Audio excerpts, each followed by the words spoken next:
Hello everyone!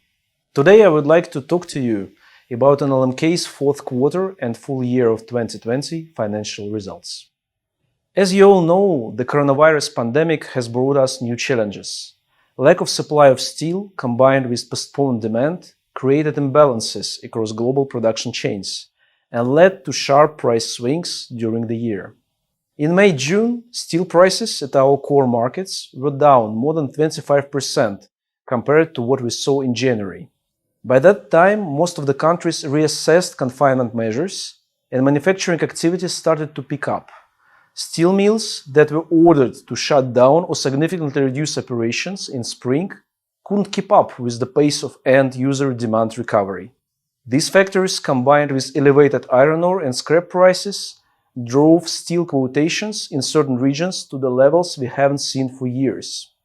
Despite volatility and uncertainty, we managed to grow our 2020 shipments by 3% year-on-year.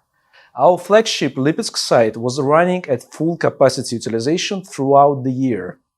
Our long products division run rate bounced back from 65% in April to over 90% already in June and stood at this level till December. Capacity utilization at our European assets averaged 84% in the fourth quarter. The rolling capacity utilization rate at the US plants remained low, however, driven by a lack of slabs available for duty-free imports and a labor strike. Despite a 3% year-on-year growth in NLMK Group's revenue in the fourth quarter, the top line for the full year was down 12% on the back of lower prices in mid-year, as well as due to higher share of semi-finished steel in our product mix. Let me now draw your attention to our quarterly EBITDA dynamics in 2020. The spring lockdown did not materially affect financial results, and NLMK demonstrated stable results in each of the first 3 quarters of the year. In the fourth quarter, EBITDA jumped to $890 million. Key contributing factors to this result were higher steel prices, recovery to 100% run rate at Stolinsky after September incident, effects of Strategy 2020 projects, as well as the accrued refund from the US Department of Commerce, in line with the agreement we reached in November. As a result, our fourth quarter EBITDA margin increased to 37%. The group's net debt to EBITDA stood at 0.94 at the end of the year. NLMK Group generated almost $230 million of free cash flow in the fourth quarter. That adds up to over $1.1 billion of free cash flow for the full year. As a result, NLMK's management recommended the board of directors to pay $570 million in form of dividends for the fourth quarter. Moving on to the forecast for the first quarter of 2021, we expect steel production at NLMK Lipetsk to reach 3.5 million ton. For the full year, we plan to achieve the 14.2 million ton targets, which is almost 2 million ton more than in 2020 and is in line with our guidance. This growth will be the reflection of the completion of our 2-year large-scale modernization works at NLMK Lipetsk. Global steel prices remained very strong in January, and we expect average realized prices to expand in the first quarter of this year. However, spot prices might level off or moderately soften by the end of the quarter on the back of gradual capacity restarts and the end of active restocking. Given a certain time lag before spot prices convert into our revenue, we anticipate the recent strength in steel quotations to be reflected in our first quarter earnings. Let me now talk to you about the status of the Strategy 2022 projects.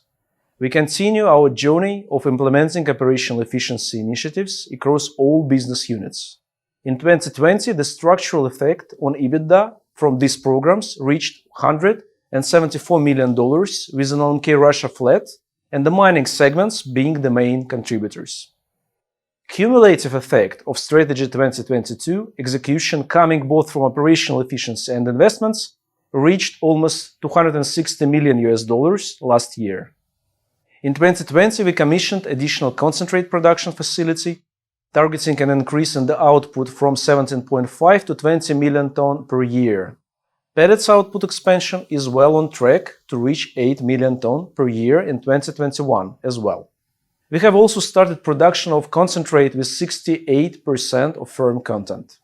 The new continuous casting machine number 9 was launched in June and the cold charge stamping project at Altai Koks in August.